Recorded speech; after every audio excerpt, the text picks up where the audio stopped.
very powerful last punya komen. That point Datuk Sri dia kata common issue kita boleh fight together kan. Saya risau tadi diorang kata parti muda ni orang kata parti cuci batuk kan. Tanya payment dah masuk belum.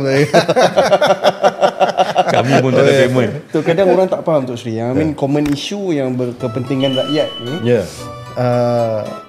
Kita can fight together.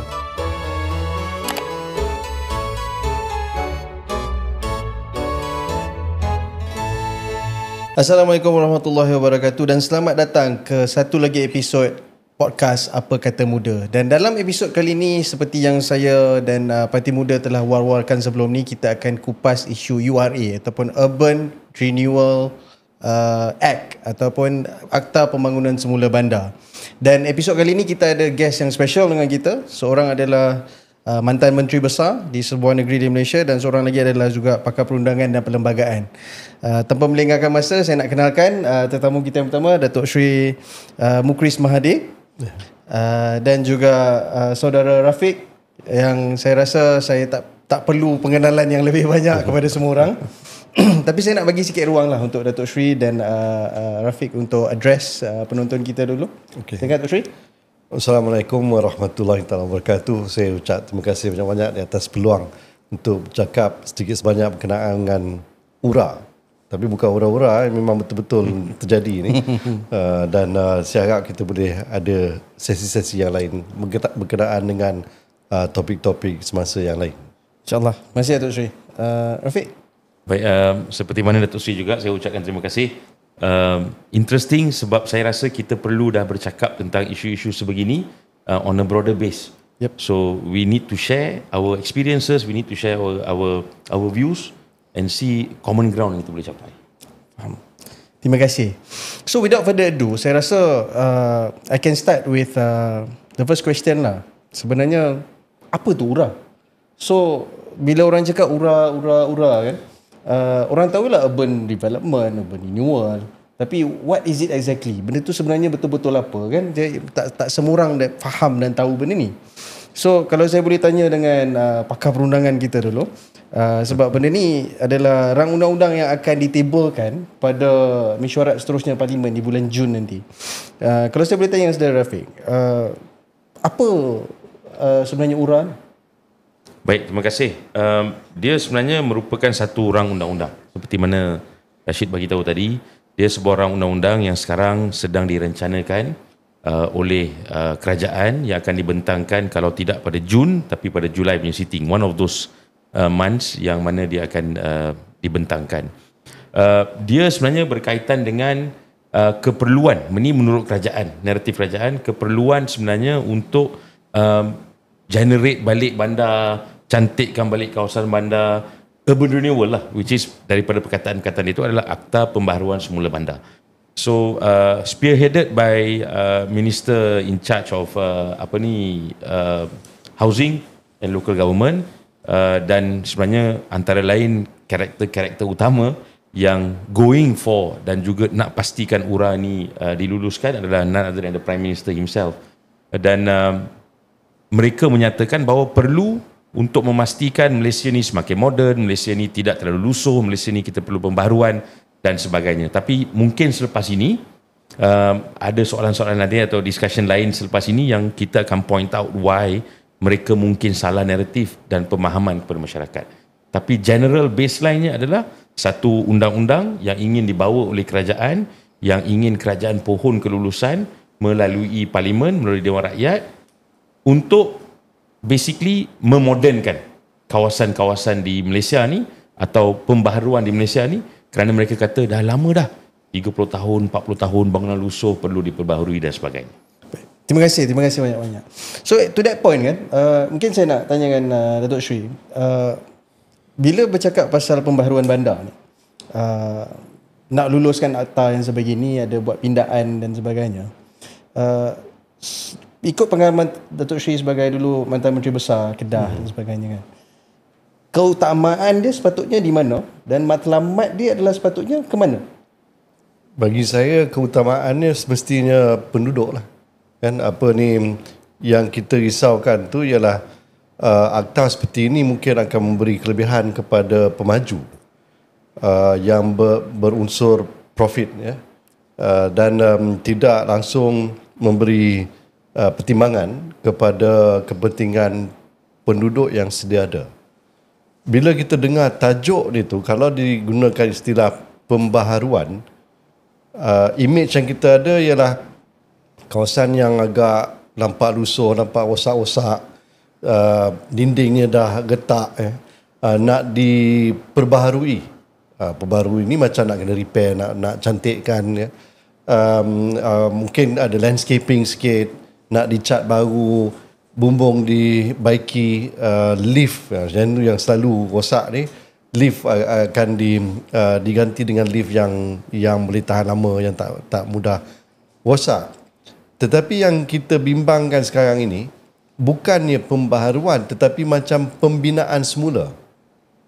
Yang bagi saya bermaksud yang sedia ada tu dirobohkan, bukannya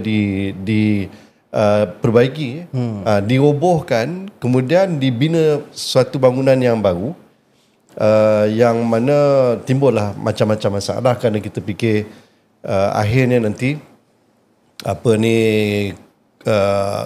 kadar harga yang nak dijualkan itu jauh melebihi kemampuan penduduk setempat. Jadi itu yang saya rasa akan timbul masalah. So Dr. Syed, kalau tadi sebab daripada awal, daripada mukadimah kita tadi, kita banyak kali cakap pasal pembaharuan semula bandar, Dr. Syed cakap pun tadi pasal kata pembaharuan tapi lebih nampak kepada macam pembinaan baru dan sebagainya. Fokus on the perkataan bandar tadi tu.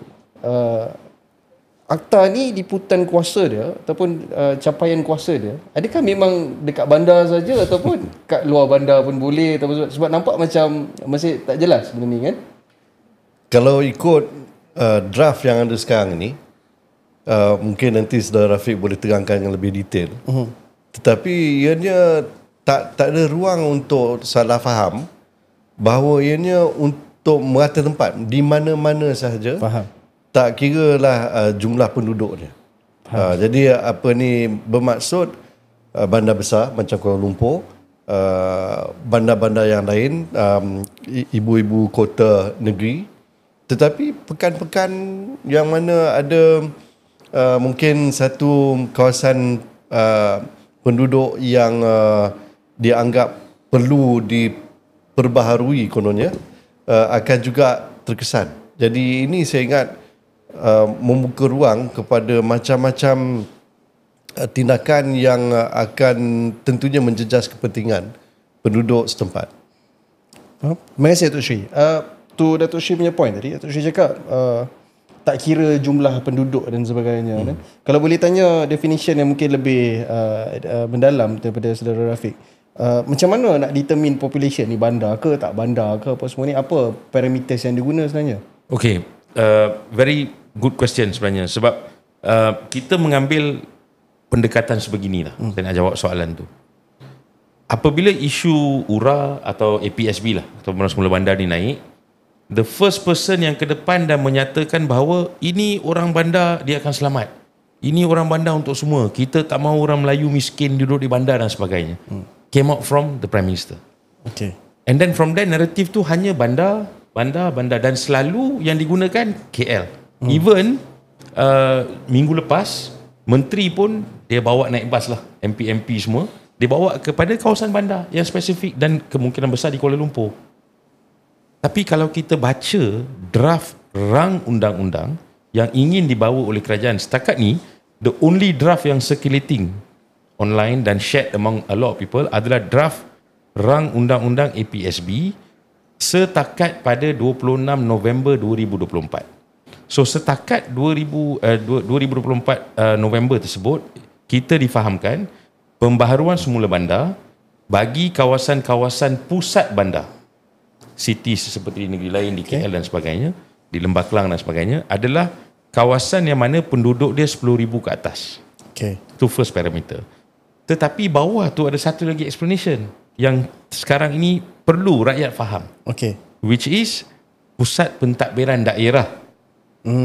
So dia jadi daripada bandar, dia jadi local council pula. Dia lagi kecil bagi yang mempunyai penduduk bawah 10,000. Faham. So maknanya, dan Starting akta tu menyatakan, draft undang-undang tu, dia menyatakan bahawa ia meliputi seluruh Malaysia kecuali Sabah Sarawak termasuk Labuan. So Malaysia, Peninsula, Semenanjung, campur Labuan, wilayah persekutuan Labuan dan sebagainya, kecuali Sabah dan Sarawak. Okay. Maknanya apa? Faham. Maknanya semua tempat lah. Faham. Because 10,000 and above, 10,000 and below. So mana tempat yang tak ada orang? 10,000 below. Mana tempat yang tak ada orang? 10,000 ke atas. So sebab tu saya menyatakan apa-apa sahaja penjelasan daripada kerajaan mestilah beralaskan, bersandarkan, berdasarkan kepada rang undang-undang tersebut. Faham. So kalau kita kaji balik rang undang-undang tersebut as it stands right now, 26 bulan 11 2024, kita tak tahu apa yang akan dibentangkan di parlimen nanti. Tapi setakat ni yang kita lihat, dia cover total everyone, semua orang akan terkesan. Faham. Dengan apa yang ada dalam rang undang-undang tersebut. Faham. I mean, to that point, maksudnya kalau kita tengok dari segi pindaan yang utama yang dia nak buat sekarang ni adalah dari segi nilai ambang ataupun peratusan persetujuan penduduk semasa The threshold kan, threshold level tu yang daripada sebelum ni 100% kena dapat persetujuan, dia akan turunkan berdasarkan status perumahan dan projek tertentu dan sebagainya. So sekarang ni orang dengar banyak value 80%, 75%, ada 51%. So macam mana sebenarnya value-value ni boleh effect penduduk sesuatu tempat tu, dan apa yang sebenarnya the main point yang mengatakan benda ni adalah sebenarnya mencuri suara ataupun mencuri hak kepada mereka. Kalau boleh tanya saudara Rafiq. Okey. Dia dalam, again, lagi sekali, balik kepada rang undang-undang tersebut. Saya nak bawa listeners dan rakan-rakan yang mendengar ni untuk faham bahawa kita bincangkan ni berdasarkan rang undang-undang yang ada. Bukan berdasarkan bercakap atas pentas kementerian, pentas politik dan sebagainya. Tapi letak diri anda, baca rang undang-undang tersebut. Rang undang-undang tersebut jelas. Dia ada pelbagai stages. So, ambang persetujuan. Maksudnya, what's the consent threshold? So, kita ambil lah satu kawasan tu, ada 100% orang duduk di situ.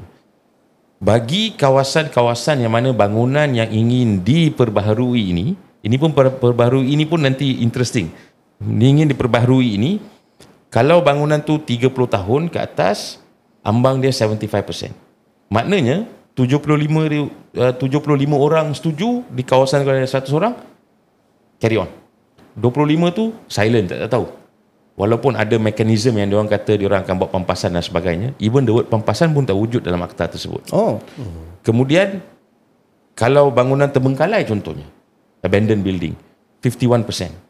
So 51 orang owner, pemunya, pemilik bersetuju, 49 tu kita tak tahu what's going to happen to them. So ini semua adalah isu tentang common threshold. Dulu sebelum adanya rang undang-undang ni, kawasan tu kalau nak perbaharui you need to get 100%. Semua orang kena bersetuju, ialah sebab semua orang akan affected, tempat tu diperbaharui dan sebagainya. Betul. Ini pun adalah sebenarnya alasan yang digunakan oleh mereka dalam kerajaan atau mereka yang pro URA, yang nak URA. Dia kata, takkan kita nak tunggu 100% setuju, takkan boleh dapat 100% setuju. Tapi sebenarnya perkara ini Rashid, dia berkaitan rapat dengan perlembagaan, di mana kita semua tahu, perkara 13 very clear. Kalau kita nak ambil hak tentang tanah, tentang bangunan, pemilikan, ownership dan sebagainya, ia mestilah dua perkara yang perlu dipenuhi. Pertama, dia kena ikut undang-undang. Kedua, dia kena equal atau compensated properly. Compensation tu yang sebenarnya tak ada dalam URA ni. Itulah sebenarnya ada setengah-setengah ahli parlimen yang menyokong kerajaan pun dah mula suarakan kerisauan mereka tentang hak dari segi perundangan ni. Adakah URA ni potensinya berlawanan dengan Perlembagaan Persekutuan? Baik, kalau boleh saya tambah sikit. Boleh, apa ni dari segi perspektif negeri pula ya. Biasanya ada kes-kes tertentu di mana kerajaan negeri itu boleh buat pengambilan. Dia acquire dia tapi melalui peraturan yang ada, dan biasanya dia akan dibawa ke mahkamah. Mahkamah akan beri segi keputusan berkenaan dengan pampasan yang sepatutnya diberikan, dan biasanya lah yang saya nampak mahkamah akan memihak kepada tuan punya ataupun pemilik tanah. Itu tanah lah kan. Jadi dalam kes ini dan satu lagi syarat ni ialah pengambilan tanah yang dibuat oleh kerajaan itu mestilah bertujuan untuk kepentingan awam. Contohnya nak bina masjid ke, nak buat sekolah ke, nak bina hospital ke. Jadi orang ramai boleh pakai.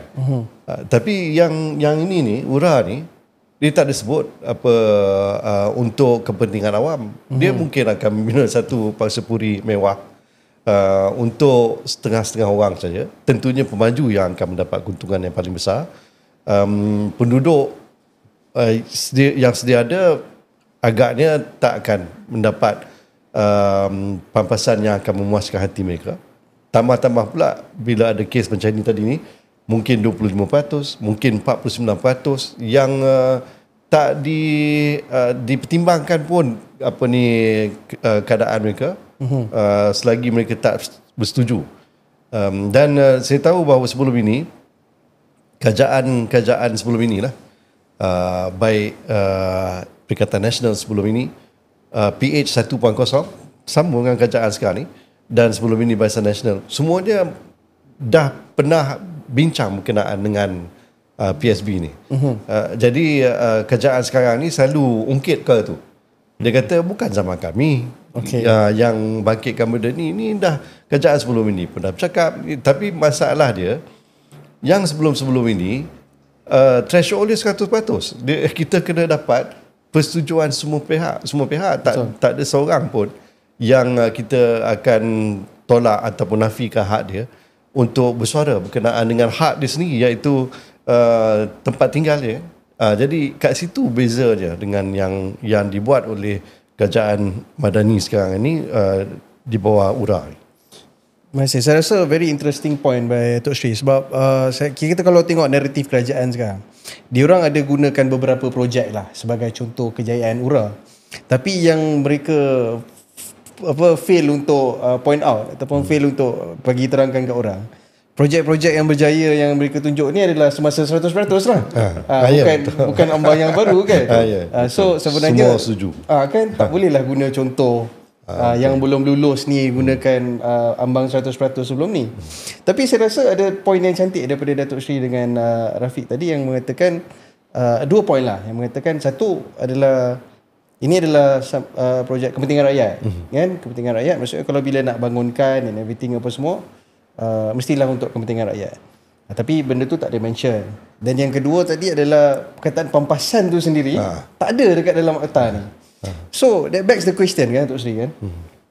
Bila Datuk Sri Anwar atau PMX kan, dia buat open guarantee, dia kata kita akan pastikan semua dapat pampasan yang adil. Even Menteri KPKT dengan komen cakap kita akan pastikan adil. Boleh percaya Datuk Sri? Apa ni setakat ni kalau ikut janji-janji yang pernah dibuat sebelum ini, banyak yang tak dikota. Jadi ada credibility deficit sikit lah kan. Itu satu. Yang keduanya, bila disebut pampasan yang adil tu sangat subjektif kan. Kita pun tak pasti apa yang adil kan. Apa ni, adakah ikut nilai tanah tu sekarang ni yang dalam bandar, yang dikelilingi oleh pencakar langit, menara-menara yang tinggi-tinggi ni, maksudnya mungkin RM1,000 sekaki persegi ke, adakah itu yang dimaksudkan dengan adil? Jadi ini satu perkara yang perlu dikaji dengan detail dan dibawa bincang dengan pemilik tanah tu. Dia tak bolehlah buat keputusan sendiri, lepas tu take it or leave it kan. Jadi yang itu tu yang jadi masalah. Tok Sri, terima kasih. Lagi satu tadi saya suka poin Tok Sri, bila Tok Sri cakap yang sebelum ni biasanya mediator dia adalah mahkamah kan. Ini akan dibawa ke mahkamah akan memihak kebiasaannya kepada pemilik asal tanah dan sebagainya. Dengan penurunan nilai ambang ni Tok Sri, ada mungkin tak dengan pengalaman Tok Sri, biasa saya rasa dengan projek-projek development dekat negeri biasa kan, ada tak developer yang Tok Sri rasa akan pergi ke satu-satu tempat yang dah diwatakan sebagai kawasan URA lah kan, dia tahu dia perlukan 51%, kalau ada 100 rumah dia jumpa dengan 51 pemilik je, 49 lagi dia tak jumpa. Possible tak Tok Sri? Agaknya possible, sebab perkara macam itu tak disentuh dalam draft yang sedia ada. Jadi mungkin perkara-perkara macam inilah yang perlu dibangkitkan dalam perbahasan di Dewan Rakyat nanti dan dipinda ataupun diubah akta itu untuk handle ataupun tackle masalah macam itu. Faham. Terima kasih Datuk Sri. So bila cakap pasal tadi ni, kan bila tengok yang pasal kita cakap nak bahas lagi di dalam parlimen nanti and everything kan, kita nampak macam the ministry ataupun kerajaan sendiri try to push URA ni secara bulat macam tu terima sekarang. Kita boleh tengok contoh reference lah pada Rafiq, kalau boleh tengok statement Menteri KPKT dengan Komeng masa dia buat visits dan everything semua, dia kata saya cabut ahli parlimen pembangkang duduk di bangunan-bangunan ni, yang memberi impression yang mengatakan ibarat macam kalau bangunan baru tu bangun, macam penduduk yang sama confirm akan dapat duduk kat situ. Apa pandangan Rafiq? Sebab tu saya minta semua orang yang bercakap untuk bercakap berdasarkan rang undang-undang tu. Faham. Fun fact. Akta Pembaharuan Semula Bandar ni, dia ada takrifan dia. Antara takrifan kepada pembaharuan semula bandar, kita selalu disajikan, Rashid kan, bangunan. Di bawah pun ditunjukkan bangunan lusuh, bangunan yang kena cat, kena bersihkan, macam Datuk Sri kata, kena buat landscaping semua. Tapi pembaharuan semula bandar juga bermaksud bukan saja bangunan. Kuasa juga diberi untuk pindah milik kategori tanah. Change of the category of the land, pembahagian kepada tanah, cantuman kepada tanah, cantuman kepada bangunan. So, ini semua adalah isu-isu yang mana saya pelik macam mana kerajaan masih boleh menyatakan, oh, URA ni sokong je. Tapi implikasi dia, kalaulah diluluskan, dan fearnya adalah mungkin akan diluluskan sebab tyranny of the majority tersebut. Kerajaan kami suka hati kami lah. Kerajaan kami suka hati kami. Kita ada cukup orang, ring the bell enough to luluskan the law. Tapi ada definisi-definisi yang dalam akta itu sendiri yang diorang nak cadangkan, which flies in the face of law, legal, constitution. That's number one. Number two, tak ada kita cari dalam tu court going mechanism. Kita tahu when it comes to property, when it comes to rights of the normal person, kita bercakap tentang orang biasa ni. The rights of the normal person, sebelum ni judicial scrutiny tu ada. Kalau eksekutif nak menekan individu dalam negara, rakyat biasa, siapa benteng dia? Benteng dia mahkamah. Especially now, especially bila eksekutif nak cuba tekan. So mahkamah ada kat situ. Okay, dia define. Okay, ini law dia, ini peraturan dia, you tak boleh lawan yang ni.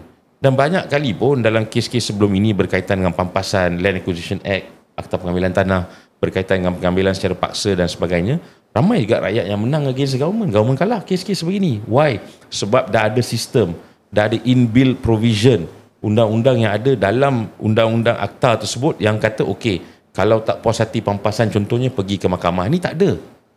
Court going mechanism tu tak ada.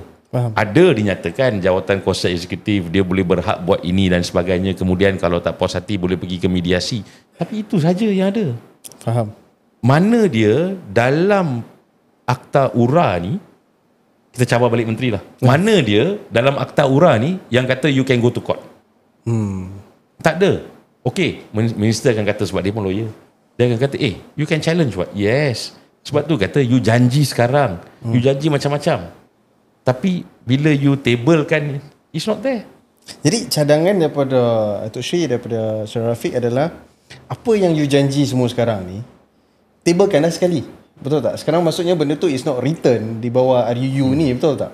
So ini adalah senang cakap janji sajalah. Sama macam di mana Datuk Seri Anwar Ibrahim, Perdana Menteri, telah menyatakan bahawa URA ni dia takkan menolak orang-orang Melayu ke pinggir bandar.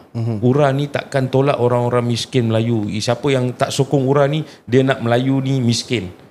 Tapi di bawah URA ni, URA tidak boleh dikenakan kepada kawasan yang dikenali sebagai UNESCO Heritage. Okey? Dan kita cabarlah Perdana Menteri, kalau betul sayang ke orang Melayu, kecualikanlah kawasan reserve Melayu. You are the government, what? You are the majority. Jadi to that point, adakah URA ni isu orang Melayu sebenarnya kalau kita nak cakap? URA ni bukan isu orang Melayu saja. URA ni bukan isu miskin Melayu bandar saja. URA ni macam saya kata tadi, dia boleh kena seluruh Malaysia, Labuan. Sekarang ni Sabah Sarawak belum kena lagi. Tapi dia akan efek. Sebab kita pun tahu Rashid, yang duduk di bandar ataupun di pinggir bandar ataupun di kawasan-kawasan lain pun kemiskinan tu cuts across. Bukan orang Melayu saja yang miskin, orang Cina, orang India pun ada yang miskin juga. Betul. Miskin bandar pun ada juga, Indian, Chinese and other races. Betul. Tapi URA ni, sebab tu saya lebih suka menyatakan URA ni dia sebenarnya class warfare. Class warfare lah. Dia class warfare. Dia akan sampai satu ketika dan masanya di mana kalau tidak diperhatikan dan dijaga betul-betul dan tak dilawan secara terbuka sekarang, dia akan menimbulkan satu class gap yang besar. Maknanya orang-orang yang betul-betul mampu, kaya, berkuasa, berpangkat, dia boleh duduk di kawasan-kawasan sebegini. Dan yang miskin tu dia akan terasing. Dia akan jadi gentrifikasi. Faham. Kalau boleh saya tambah Boleh, sikit apa ni, balik kepada poin yang awal tadi. Saya nampak bahawa antara sebabnya mekanisme untuk ke mahkamah tu tak ada, bukan saya nak bagi alasan bagi kerajaan, tetapi antara sebabnya ini tak ada ialah kerana threshold tadi. Sebab kalau ikut draft sekarang ini, kalau 75% setuju, maksudnya pendirian 25% tu tak diambil kira. Betul. Ya. Maksudnya juga yang 25% ni dah tak ada hak nak pergi mahkamah. Tak boleh petikai lah. Dia nak pergi pun, dia orang akan kata, no, you are one of the 25%. Yang mana kita berhak untuk mengabaikan your stance on this matter. Jadi bila ada benda macam itu, saya rasa macam hak rakyat kita untuk dapat sedikit redress di mahkamah tu dinafikan. Faham. Saya suka bila Datuk Sri mention this point, sebab itu adalah memang senang cakap potential excuse lah, alasan yang dia akan guna lah. Dia akan cakap bukan kita tak masukkan untuk masuk mahkamah, memang dari dulu tak ada kan. So memang sebab maksudnya Datuk Sri dulu tak perlu sebab kena 100% setuju. Kena 100%. So kalau seorang pun tak setuju, tak boleh. Tak boleh, dan dia boleh bawa benda tu ke mahkamah.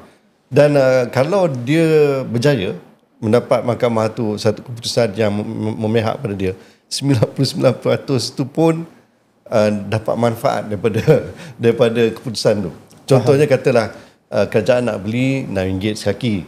Ni maksud saya macam di Kedah tu tanah bendang lah ya. Kemudian mahkamah kata tak apalah, bayar RM7.5. Jadi yang mengadu tu mungkin satu orang je. Tetapi yang dapat manfaat itu semua. Yang lain-lain tu pun dapat harga yang sama. So maksudnya ikut nilai yang satu orang yang mengadu ni semua dapat. Ya, semua jadi, dapat. Tak perlu nak ada pertikaian mahkamah lah. Faham. So Datuk Sri to that point, tadi bila Rafiq cakap dia akan jadi class warfare kan. Saya nak rujuk contoh macam saya dari Johor Bahru kan. So Johor Bahru ni kita dekat dengan Singapura. So kita kalau tengok dekat bandar Johor Bahru tu, banyak apartmen, kondo-kondo baru yang dinaikkan lah. Dan yang lucu Datuk Sri, iklan jualan dia sekarang, dia letak harga, contoh saya bagi starts from 170,000 SGD. Ni iklan di Johor ni. Iya. Iklan di Johor.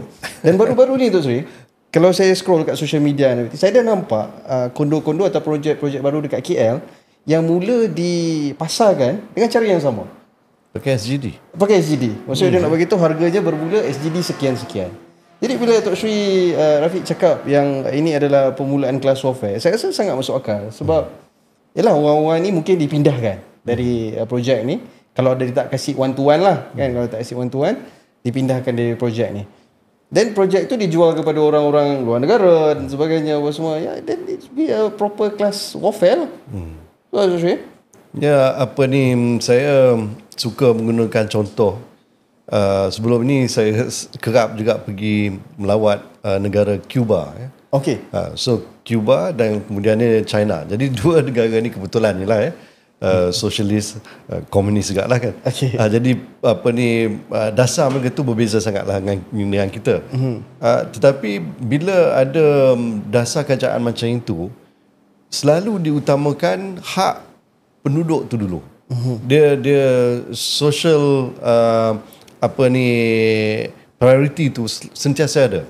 Jadi soal kapitalis ni memang ditolak tepi lah. Okey. Ya. Jadi saya fikir kita nak kena adalah sikit kurang-kurangnya sifat sosialisme tu penting sangat.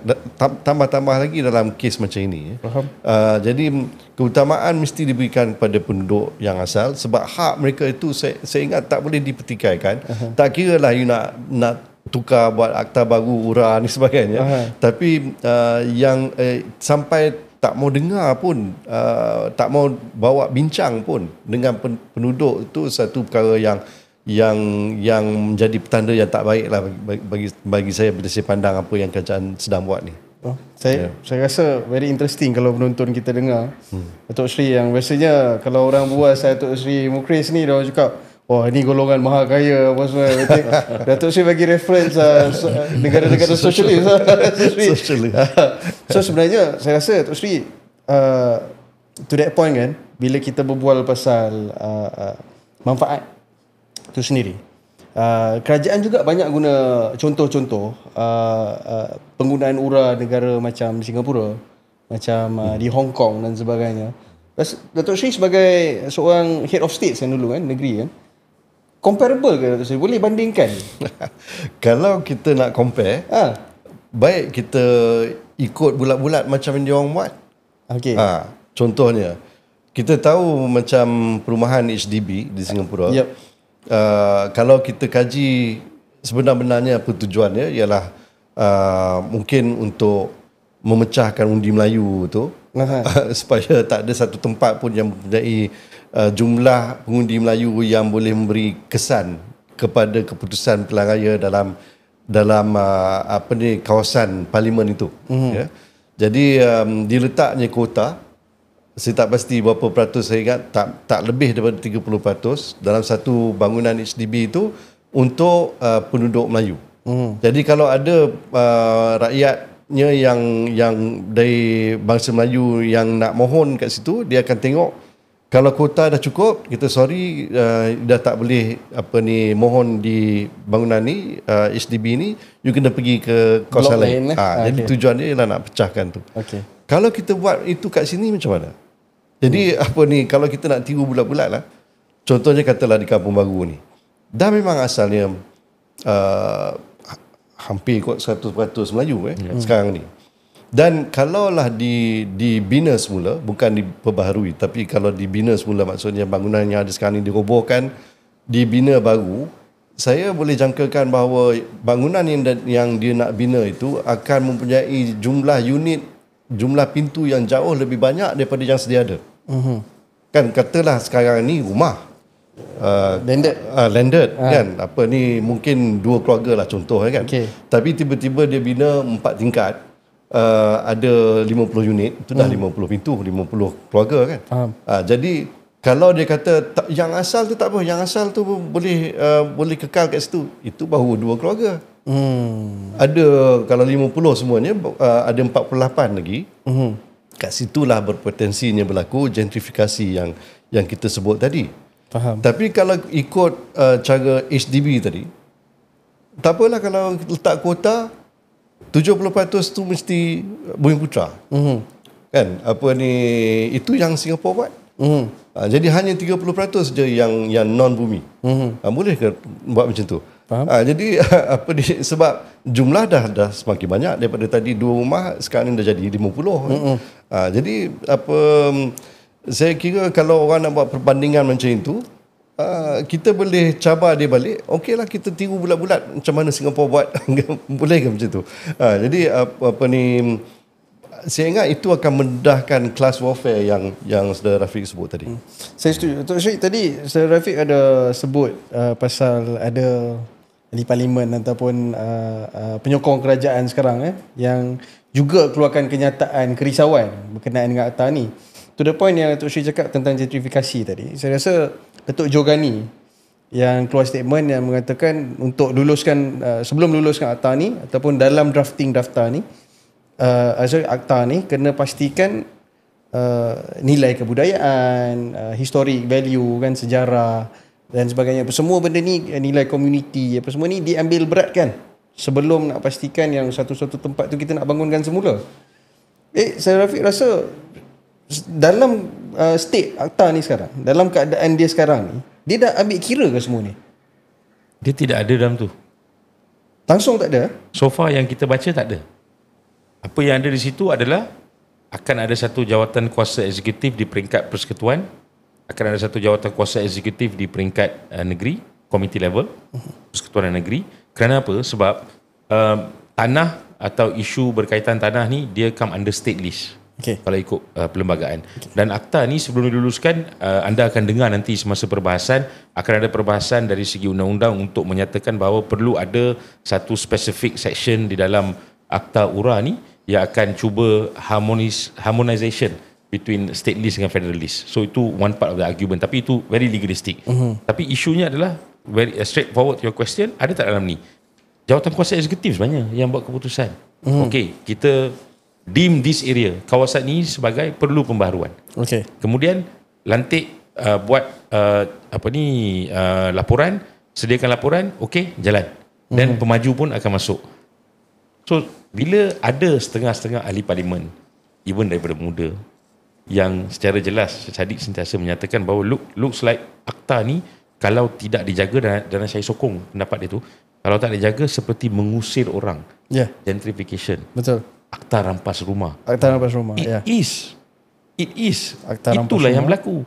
Sebab tuan-tuan dan puan-puan yang mendengar kita, bila kita tengok into the act as it stands right now, terlalu banyak perkara yang mana kerajaan hari ini atau penyokong-penyokong URA hari ini, dia tak bercakap berdasarkan kepada draft tersebut. Dia bercakap lebih kepada explain kepada rakyat. Oh, ini perlu, ini bagus, bangunan ni takkan kita nak masuk KL terlalu lama lusuh bangunan. Itu hanya satu aspek yang kecil daripada URA. Tapi ada pelbagai perkara dalam URA tersebut yang gagal dijelaskan dengan baik, dan naratif yang sekarang sedang diambil oleh kerajaan adalah satu naratif yang amat bahaya. Kenapa saya cakap macam tu? Sebab dia labelkan semua orang yang tak sokong URA ni, oh dia hanya tak sokong sebab dia nak jaga orang Melayu. Oh dia tak sokong sebab dia nak stoke racial tension. Oh dia tak sokong sebab dia nak mengapi-apikan orang Melayu.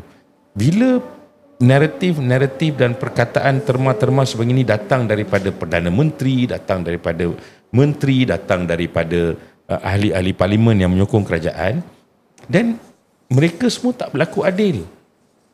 Sebab kenapa? Because kita dah explain dah, URA ni akan across the board. Dia bukan orang Melayu saja terjejas, dia semua kaum akan terjejas, semua bangsa terjejas. Ikas across macam kita kata tadi. So saya rasa ada keperluan untuk kerajaan hari ini, dia berlaku jujur kepada rakyat.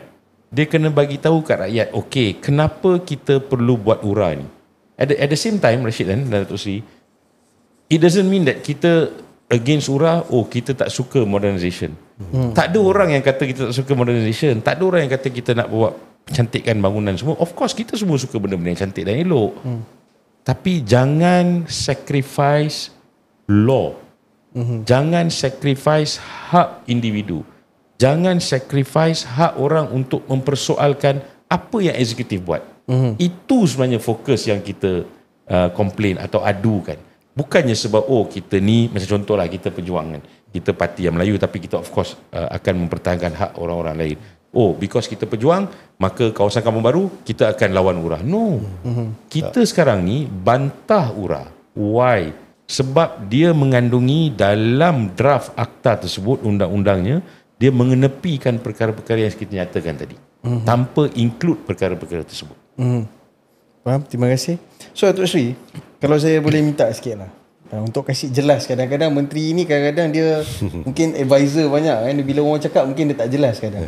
Mungkin Datuk Seri boleh bagi mesej jelas sikit kat Menteri KPKT ni, nak kasi dia faham yang orang bukan bantah buta-buta, Datuk Seri. Yang ni adalah kritikan-kritikan membina yang untuk menjaga kepentingan rakyat. So kalau Datuk Seri nak bagi mesej, saya nak nyatakan dengan jelas supaya tak dipertikaikan bahawa kita tak pernah membantah sebarang projek untuk memperbaharui satu-satu kawasan penduduk dalam bandar, di mana-mana pun lah Tambah lagi kalau ianya akan meningkatkan lagi kualiti hidup penduduk itu. Ya. Kita tak ada lagi flat-flat lama ni yang dah usang dah nampak bukan setakat dah tak ada cat tapi sampai dah ada fungus memang tak sihat untuk anak-anak kecil. Liftnya rosak, selalu diceritakan kalau ada orang yang meninggal nak kena bawa turun jenazah tu ikut tangga sebab lift rosak kan. Benda-benda macam itu tak sepatutnya berlaku dah 2025 sekarang ni kan.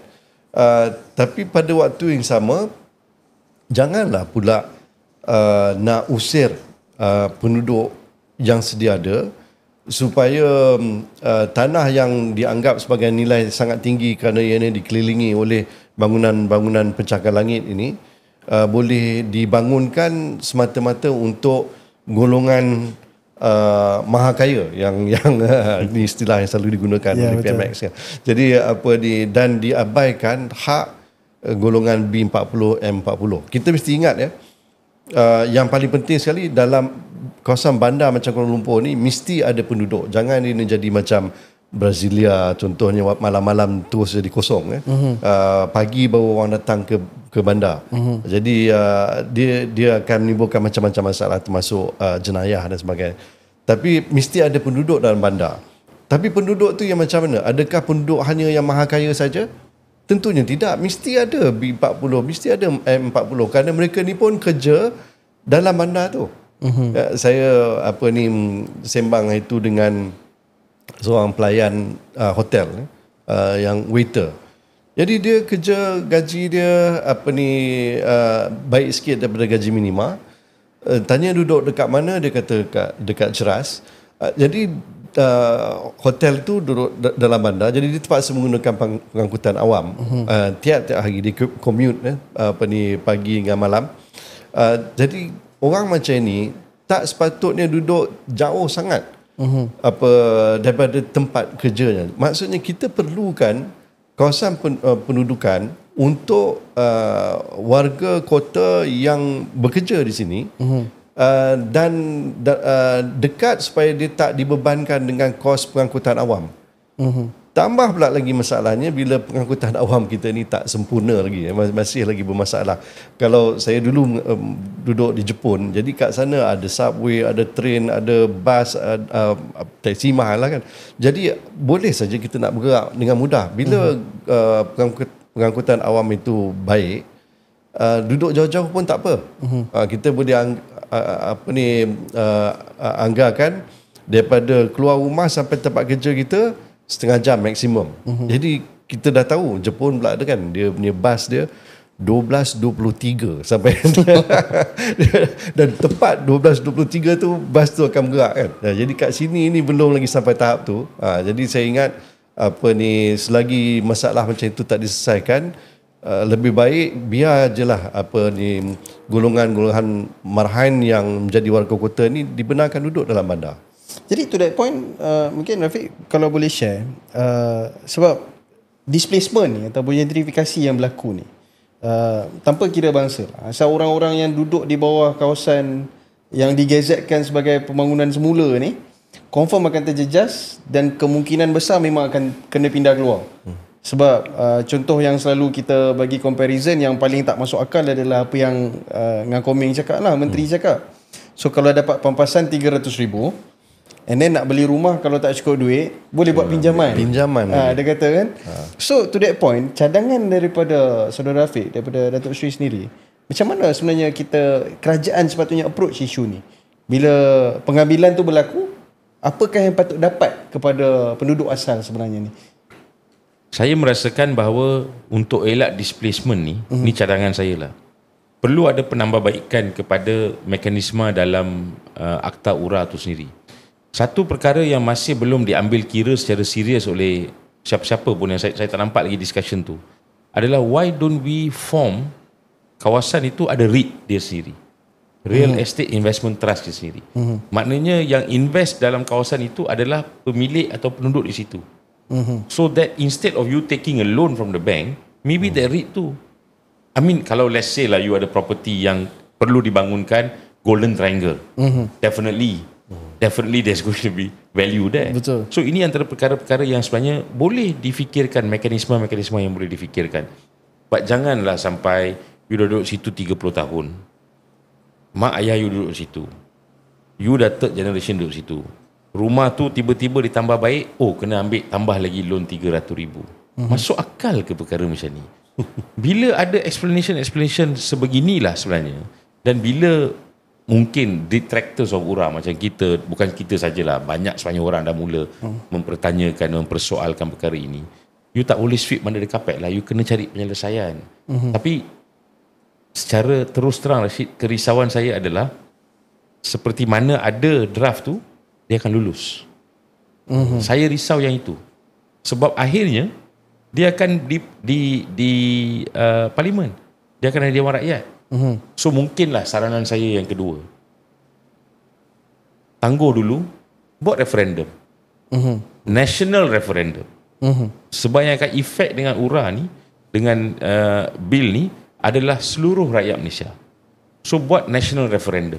Setuju tak setuju? Syaratnya kerajaan kena jujur. Explain betul-betul. Janganlah kata bangunan KL, bangunan KL, bangunan KL. Sedangkan you tak explain. Macam ambang persetujuan you tak explain. You tak explain bahawa dia boleh kena di Kuala Pilah, dia boleh kena juga di KL. You hanya fokus kepada Kampung Baru, Bukit Bintang, Lembah Pantai, Ceras. Tapi you tak explain bahawa Kuala Pilah boleh kena, Rembau boleh kena, Muar boleh kena. You tak explain. Dan satu lagi, you tak explain secara jelas bahawa bangunan saja macam saya kata tadi. Tapi you tak explain sebenarnya we like that area. Kita rasa kita nak tukar daripada status pertanian kepada pembangunan. You tak explain that thing. So perlu ada kejujuran daripada kerajaan, bukan saja untuk URA lah, untuk mana-mana law lepas ni yang akan ada efek kepada semua orang, untuk ambil pendekatan yang seperti mana kita cadangkan ni, iaitu mungkin perlu panggil referendum. Kan ini kerajaan yang mementingkan rakyat. Agaknya kat Tambun pun boleh kena lah kot. Boleh kena, pasti. Datuk Sri bagi point tadi. So Datuk Sri to that point kan, katalah macam Rafiq cakap tadi, macam pindaan-pindaan yang dah buat sebelum-sebelum ni, yang banyak dapat bantahan juga, macam kewarganegaraan sebelum ni banyak dapat bantahan, tapi diluluskan juga. Ahli parlimen yang membantah secara diumum, in public, dia bantah jangan buat, tapi masuk parlimen dia undi sokong. Kan? So kerisauan yang Saudara Rafiq cakap tadi tu adalah yang sebenarnya kerisauan yang real. So Tok Sri rasa kalau undang-undang ni lulus, kalau pindaan ni lulus secara tanpa ada perubahan dalam keadaan dia sekarang, dia akan memihak kepada pemaju ke pihak kepada rakyat? Tentunya pemaju. Okey. Jadi kita pun tertanya-tanya lah, maksudnya ahli-ahli parlimen yang menyokong akta seperti ini, kalau dah tahu bahawa yang untung ialah pemaju, jadi apa dia punya conflict of interest tu? Jadi kat mana dia punya conflict of interest? Adakah mereka ni wakil rakyat yang sebenar-benarnya, iaitu apa yang rakyat nak dia mewakilinya, dia menjadi suara rakyat dalam Dewan Rakyat yang sepatutnya, kan? Ataupun segelintir kecil pemaju yang profit oriented, kan? Jadi ini yang menjadi masalah. Dan seperti mana Cik Rasid sebut tadi, kan, dalam parlimen banyak kali dah benda ni berlaku, iaitu satu-satu akta yang dibentangkan itu dibudur saja. Kalaulah ada suara-suara yang membantah dari kalangan backbencher sekalipun, akhirnya undian itu sangat partisan. Dia toe the line. Yalah, kalau tak toe the line, silap-silap nama tak naiklah pelanggan yang akan datang, kan. So, jadi benda macam tu akan berlaku. Jadi kita rasa macam perbahasan itu setakat macam retorik je lah, just wordplay je. Tapi in the end keputusannya masih lagi tidak memihak pada rakyat. Masih Datuk Sri. Tadi Saudara Rafiq ada mention yang ada setiausaha eksekutif ataupun jawatankuasa eksekutif, kan, yang akan menentukan siapa developer yang akan dapat ataupun kawasan mana, kan. So adakah bermaksud bila mereka nak wartakan satu-satu kawasan tu sebagai kawasan URA, Mereka tak perlu pun nak buat survey dengan the public. Mereka tak perlu tanya dengan orang kawasan tu setuju ke tak setuju. Mereka tak perlu tanya dengan mungkin majlis perbandaran, kerajaan negeri. Adakah that's the case? Kalau ikut akta setakat yang kita baca, dia ada beberapa stages yang dia kena penuhi. Dia kena ada study, dia kena ada laporan, kemudian ada penilaian dan sebagainya.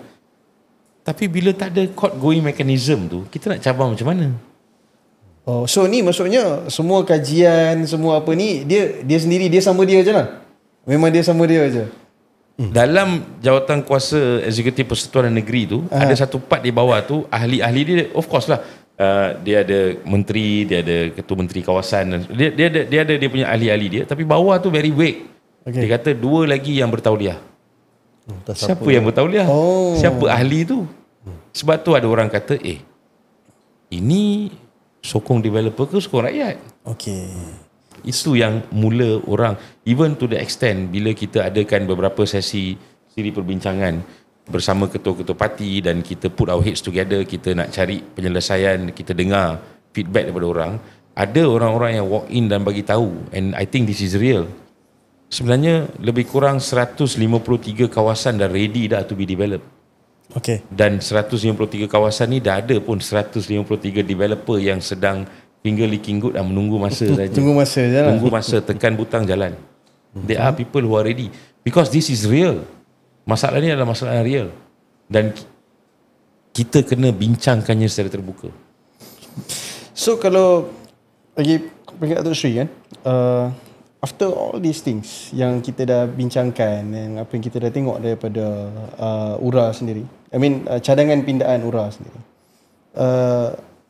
dengan pengalaman Tok Sri sebagai Head of State tu kan, sebagai Menteri Besar Kedah, sepatutnya siapa yang spearhead projek-projek macam URA ni? Adakah ada state government, local government ataupun federal, jawatan kuasa yang lantik, yang ada pakar yang kita tak tahu siapa? Who is it?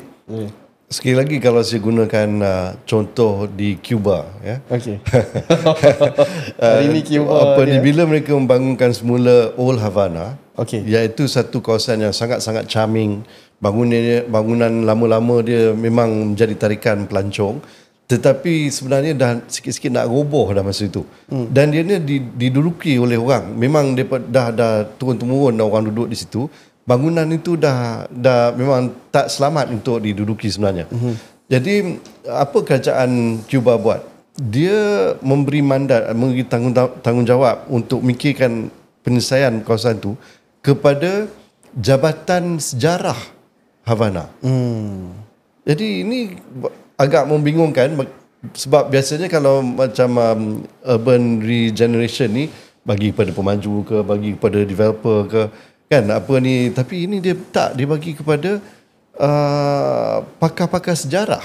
Jadi mereka ni tengok nilai sejarah satu kawasan tu dan kemudian bawa ada strategi macam mana nak bangunkan semula tanpa menjejas nilai sejarah kawasan itu. Dan akhirnya memang dia masih lagi kekal sebagai tarikan pelancong yang sangat besar. Old Havana tu memang ada charm dia yang tertentu. Satu dunia pelancong datang untuk melihatnya. Tapi dalam keadaan dalaman bangunan tu sangat moden.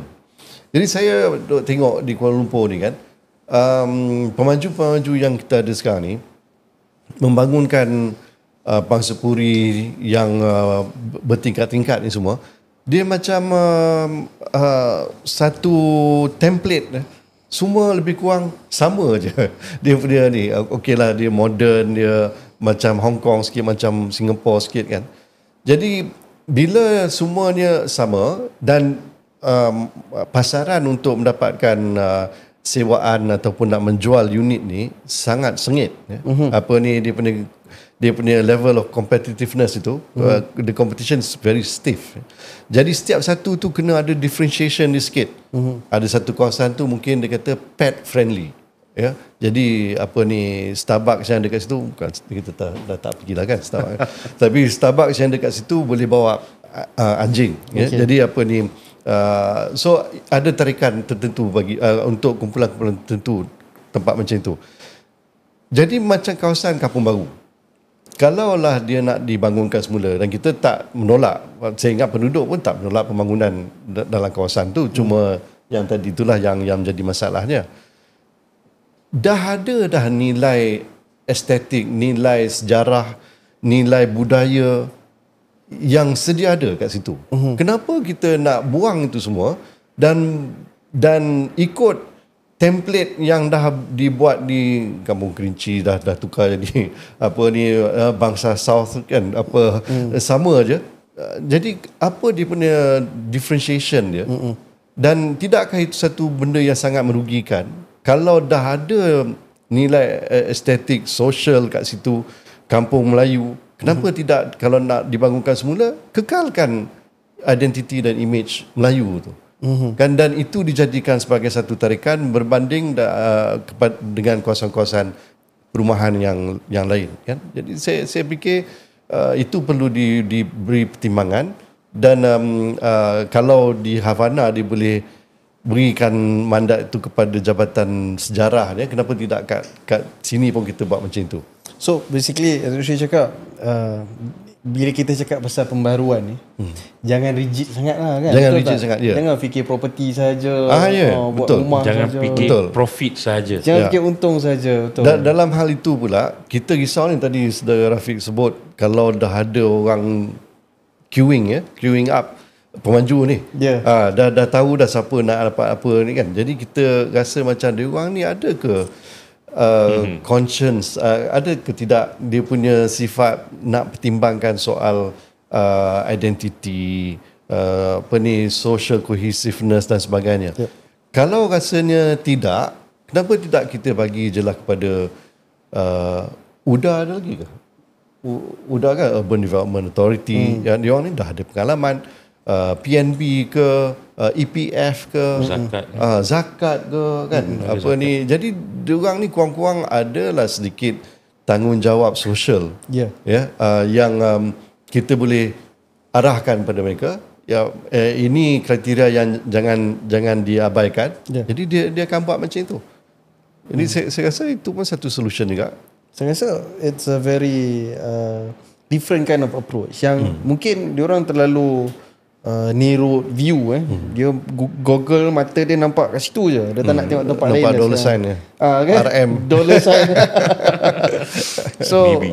I mean, kalau saya boleh tanya Saudara Rafiq, kalau boleh katakan satu adjektif kepada Menteri KPKT ni, bagi dia satu adjektif, bila dalam mana dia rasa yang contoh Kampung Sungai Baru kita dah sebut beberapa kali, yang di sana perlukan persetujuan 100% tu.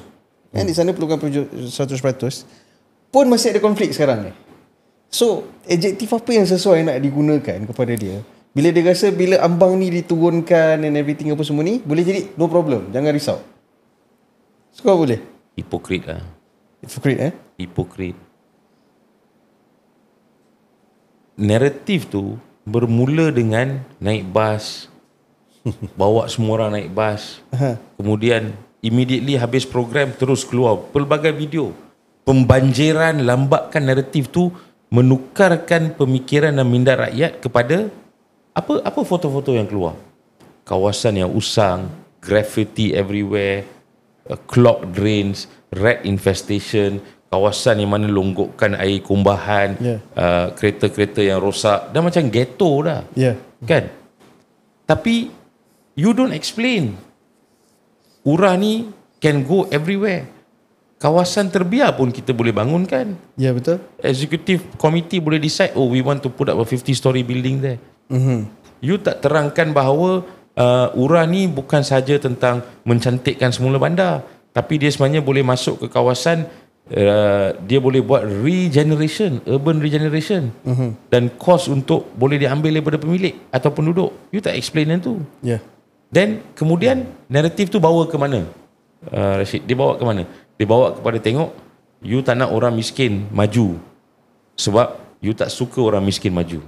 Macam manalah pemikiran kerajaan yang kata dia kerajaan untuk rakyat, tapi dia tak berani nak explain kepada rakyat the whole gamut of the act.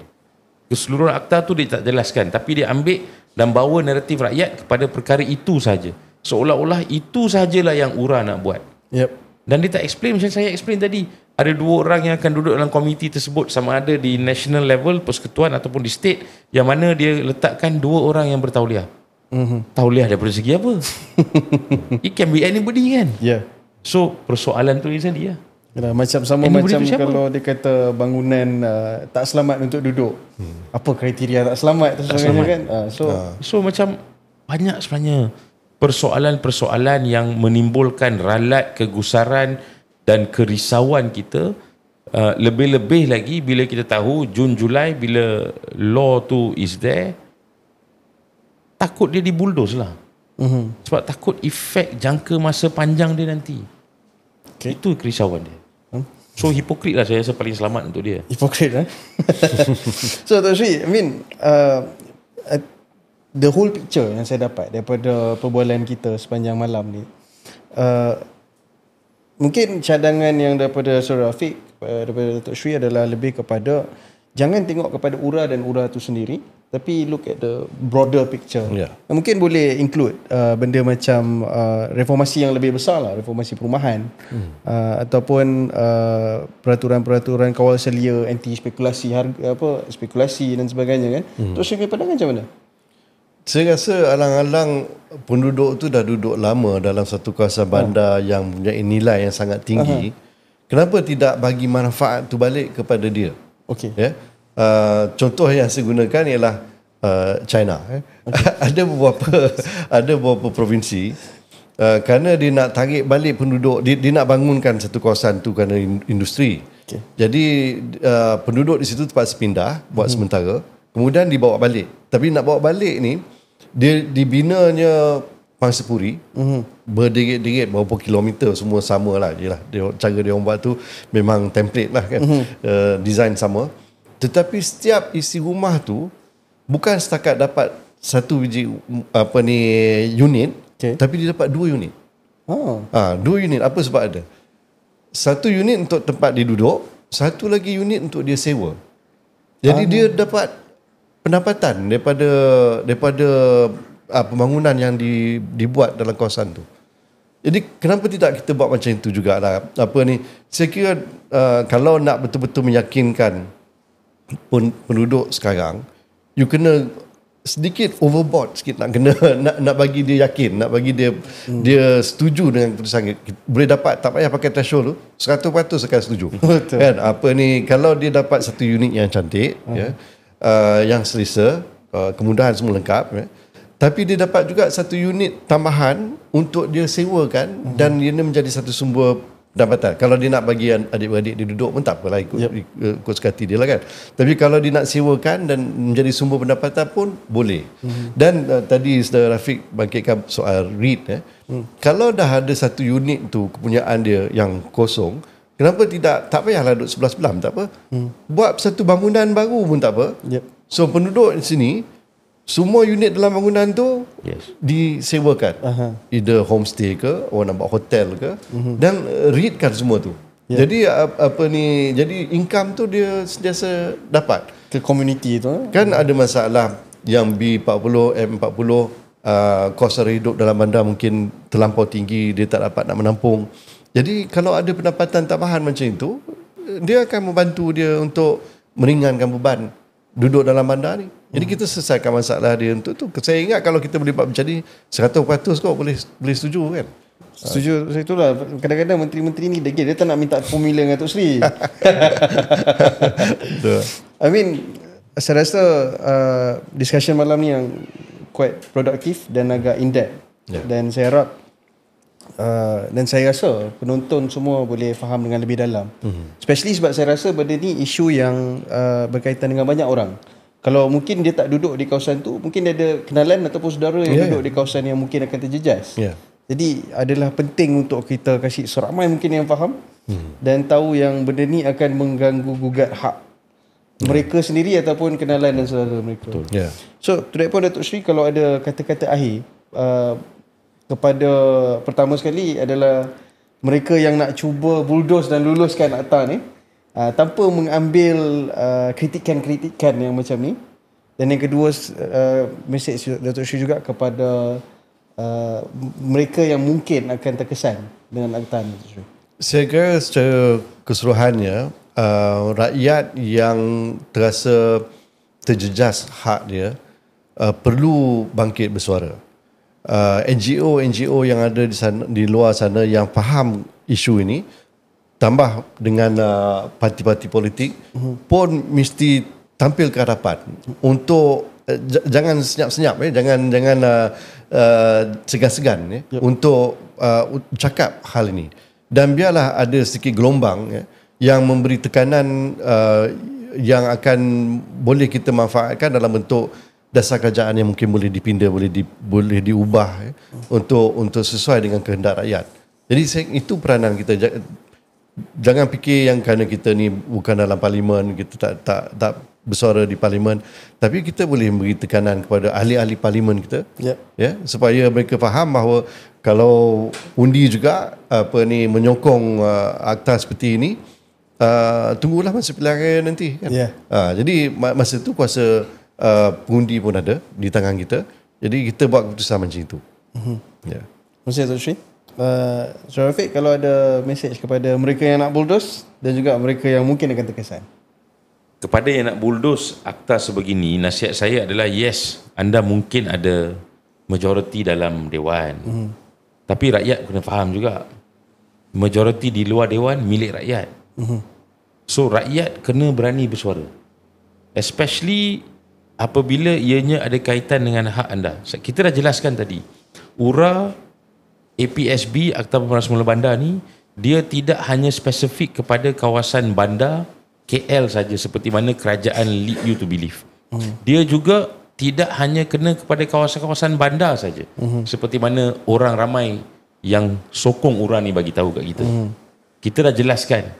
Pergilah ke social media, bacalah penulisan-penulisan, tengoklah komen-komen ramai orang, lihat dan faham apa sebenarnya yang ingin dibawa oleh kerajaan.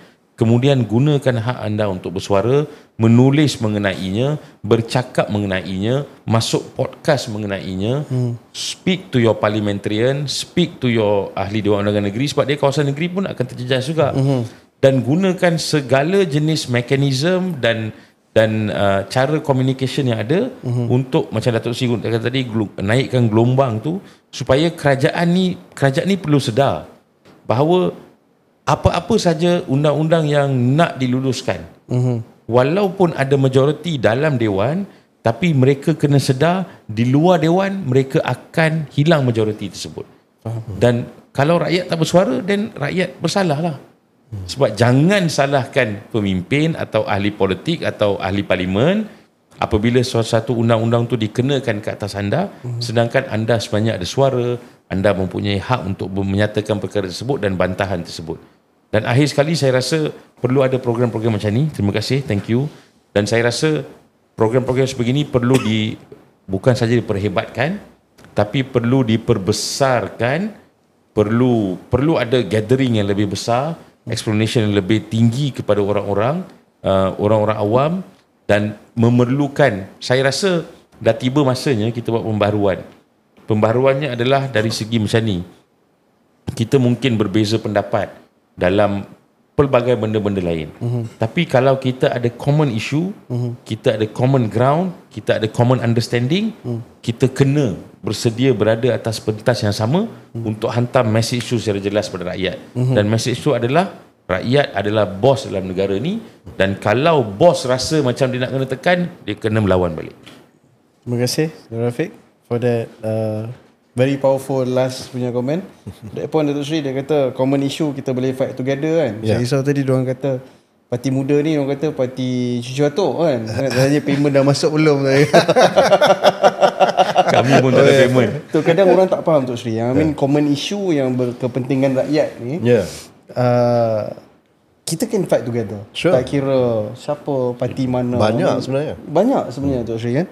So hopefully kita dengan session penerangan yang kita buat sekarang ni, ini adalah episod pertama. InsyaAllah kita akan cuba buat lagi in the future untuk dapatkan lebih banyak pencerahan tentang isu-isu ni. Lagi sekali saya nak ucapkan terima kasih kepada Datuk Sri Mukris. Sama-sama. Terima kasih jemput. Kepada saudara Rafiq juga, luangkan masa malam ni untuk podcast kita punya session yang kali ini dan tajuk yang sangat penting yang akan memberikan kesan kepada banyak orang dan kita harap dapat memberikan manfaat kepada semua orang penonton dan saya nak ucapkan selamat malam kepada semua. Tonton episod Apa Kata Muda yang baru dan pastikan subscribe kepada channel Parti Muda dan tekan tombol loceng itu untuk dapatkan notification. Terima kasih banyak. Assalamualaikum warahmatullahi wabarakatuh. Waalaikumsalam.